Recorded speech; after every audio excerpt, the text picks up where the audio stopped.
Ya alhamdulillah ya, pertama kita untuk fokus ke fisik dulu ya semuanya. Persiapan Timnas Indonesia untuk laga perdana di putaran ketiga kualifikasi Piala Dunia 2026 terganggu oleh hujan salju yang tak terduga di Jeddah, Arab Saudi. Pelatih Shin Tae-yong mengungkapkan bahwa fokus para pemain sempat terganggu karena hujan salju yang turun di hari kedua latihan. Meski begitu, kondisi pemain tetap dalam keadaan baik. Di sela-sela persiapan, 14 pemain Muslim Timnas Indonesia juga memanfaatkan waktu untuk melaksanakan ibadah umrah di Makkah.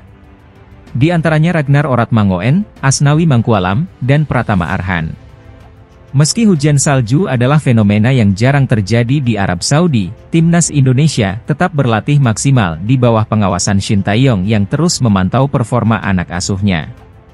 Shin Tae-yong menegaskan pentingnya peningkatan performa pemain menjelang pertandingan melawan Arab Saudi yang akan digelar di King Abdullah Sport City Stadium pada Jumat dini hari, 6 September 2024. Timnas Indonesia bersiap menghadapi tantangan besar di matchday pertama Grup C kualifikasi Piala Dunia 2026 zona Asia. Dalam laga yang akan digelar di King Sport City Stadium, Jeddah, Arab Saudi, pada Jumat, 6 September 2024, skuad Garuda akan melawan tim kuat Arab Saudi. Pelatih Shin Tae-yong telah memanggil 26 pemain untuk menghadapi laga ini, terdiri dari 12 pemain dari Liga 1 dan 14 pemain yang berkarier di luar negeri. Namun, ada 2 pemain yang dipastikan absen, yaitu Martin Paes dari FC Dallas dan Justin Hubner dari Wolverhampton Wanderers U21. Martin Paes belum bisa dimainkan karena belum terdaftar, sementara Justin Hubner harus menjalani sanksi akumulasi kartu. Keduanya baru bisa tampil saat melawan Australia pada 10 September mendatang. Dalam laga melawan Arab Saudi, Shin Tae-yong diprediksi akan menurunkan formasi 3-4-3. Fernando Ari kemungkinan besar akan mengisi posisi penjaga gawang, dengan trio bek Sandy Walsh, Jay Idzes, dan Rizky Ridho di lini belakang. Untuk posisi wingback, Asnawi Mangkualam dan Kelvin Verdong diharapkan mampu memberikan kontribusi signifikan di sisi sayap. Sementara itu, di lini tengah, duet gelandang Tom Haye dan Nathan Choeon akan menjadi motor serangan. Di lini depan, Marcelino Ferdinand dan Rafael Struijk akan beroperasi di sisi kanan dan kiri, dengan Ragnar Oratmangoen sebagai penyerang tengah. Laga ini akan menjadi ujian pertama Timnas Indonesia di putaran ketiga kualifikasi Piala Dunia 2026. Timnas Indonesia akan memulai perjuangan mereka di putaran ketiga kualifikasi Piala Dunia 2026 dengan menghadapi Arab Saudi pada 6 September 2024 di Stadion King Abdullah Sport City, Jeddah. Menghadapi raksasa Asia yang pernah mengalahkan Lionel Messi dan Argentina di Piala Dunia 2022, pelatih Shin Tae-yong mengaku sudah menyiapkan taktik khusus untuk menjaga emosi anak asuhnya. Shin Tae-yong menyadari bahwa Arab Saudi memiliki gaya bermain yang keras dan kerap memancing emosi lawan. Pemain yang biasa bermain kasar tidak akan berubah. Tapi, hal itu tidak akan jadi masalah bagi kami, ujar Shin dalam sesi latihan di Senayan. Menurutnya, kunci sukses menghadapi Arab Saudi adalah dengan tetap tenang dan memanfaatkan gaya kasar mereka. Pelatih berusia 53 tahun ini menekankan pentingnya mengantisipasi provokasi dari para pemain Arab Saudi, khususnya para bek. Kami harus memanfaatkan kekasaran mereka untuk keuntungan kita, tambahnya. Pelatih Timnas Indonesia U20, Indra Syafri, yakin tim Garuda Muda bisa lolos ke Piala Dunia U20 2025 yang akan digelar di Chili. Optimisme ini muncul setelah melihat persiapan dan performa anak asuhnya. Saat ini, Timnas U20 tengah bertanding di turnamen Seoul Earth On Ice Cup 2024 di Korea Selatan. Ajang ini menjadi persiapan mereka jelang kualifikasi Piala Asia U20 2025, yang juga menjadi jalan menuju Piala Dunia U20. Garuda Muda mengawali turnamen dengan kemenangan gemilang 2-1 atas Argentina pada Rabu, 28 Agustus. Namun, pada laga kedua, Indonesia harus mengakui keunggulan Thailand dengan skor 0-2. Indra Syafri mengatakan, timnya terus berproses dan telah melakukan berbagai terobosan untuk memperbaiki performa. Ia juga mengucapkan terima kasih kepada masyarakat Indonesia yang selalu mendukung. Timnas Indonesia memulai pemusatan latihan, TC, di lapangan ABC, Senayan, Jakarta, pada Jumat, 30 Agustus 2024, dengan mengenakan jersey latihan baru. Sesi ini dilakukan sebagai persiapan menghadapi dua laga awal grup C, salah satunya melawan Arab Saudi pada 6 September 2024.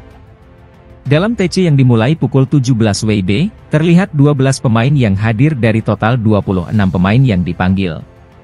Beberapa nama yang ikut latihan di Jakarta antara lain Hernando Ari, Witan Sulaiman, dan Ramadan Sananta. Para pemain mengenakan jersey latihan baru yang didominasi warna putih merah, sementara kiper mengenakan kombinasi hitam putih. Jersey pelatih tak kalah keren, dengan perpaduan biru dongker hijau. TC ini akan berlangsung hingga Sabtu, 31 Agustus 2024, sebelum tim bertolak ke Arab Saudi pada Minggu, 1 September 2024. Kabar terbaru datang dari Timnas Indonesia menjelang kualifikasi Piala Dunia 2026 zona Asia. Bek muda Justin Hubner mengonfirmasi bahwa dirinya tidak akan ikut latihan di Jakarta jelang pertandingan melawan Arab Saudi. Shin Tae-yong telah merilis daftar 26 pemain untuk putaran ketiga kualifikasi Piala Dunia 2026. Meski masuk dalam daftar, Justin Hubner, bek yang berkarier di Wolverhampton Wanderers U21, tidak akan ikut bergabung dengan skuad di Jakarta. Melalui Instagram story-nya, Hubner mengonfirmasi bahwa ia akan langsung terbang ke Jeddah, Arab Saudi. "Saya akan terbang ke Jeddah akhir pekan ini," ujar Hubner dalam unggahannya. Namun, Hubner dipastikan tidak akan tampil saat melawan Arab Saudi pada 5 September mendatang karena akumulasi kartu kuning. Sang bek berusia 20 tahun baru diperbolehkan tampil di laga melawan Australia pada 10 September di Stadion Gelora Bung Karno, Jakarta. Meskipun tak bisa bermain, Hubner tetap akan bergabung dengan skuad Garuda di Arab Saudi, mirip dengan situasi Martin Paes yang juga baru bisa tampil di laga kedua. Kelvin Verdong, yang kini memperkuat NEC Nijmegen, menjadi kunci kemenangan timnya saat menghadapi PEC Zwolle pada Sabtu, 24 Agustus 2024. Dalam laga yang berakhir dengan kemenangan tipis 1-0 untuk NEC Nijmegen, Verdong tampil sebagai starter dan menunjukkan performa yang mengesankan. Melansir dari SofaScore, pemain berusia 27 tahun ini mencatatkan 3 kali intercept, 1 tackle, dan akurasi umpan yang mencapai 81%. Berkat penampilan gemilangnya, Kelvin Verdong masuk dalam Best 11 Eredivisie pekan ini versi ESPN. Tak hanya ESPN, media lokal Belanda, Forza NEC, juga memberikan pujian kepada Verdong. Media tersebut menyebutnya sebagai salah satu pemain paling stabil di posisi bek kiri dan memuji kontribusinya dalam membantu serangan tim.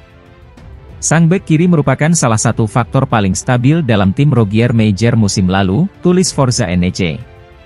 Mereka juga menambahkan bahwa kualitas Verdong dalam membangun serangan sangatlah penting bagi NEC Nijmegen. Dengan penampilan apik tersebut, harapan besar kini disematkan pada Verdong untuk membantu Timnas Indonesia di putaran ketiga kualifikasi Piala Dunia 2026. Timnas Indonesia akan memulai perjuangan mereka dengan menghadapi tantangan berat melawan Arab Saudi pada Jumat, 6 September 2024, di King Abdullah Sports City. Belakangan ini, PSSI sedang melakukan proses naturalisasi sejumlah pemain keturunan untuk memperkuat Timnas Indonesia di kualifikasi Piala Dunia 2026. Salah satu nama yang santer dibicarakan adalah Jairo Riedewald, mantan penggawa Ajax Amsterdam yang kini bermain di Premier League bersama Crystal Palace. Kabar ini pertama kali diungkapkan oleh pengamat sepak bola, Roni Pangemanan, yang menyebut bahwa Jairo berencana datang ke Indonesia setelah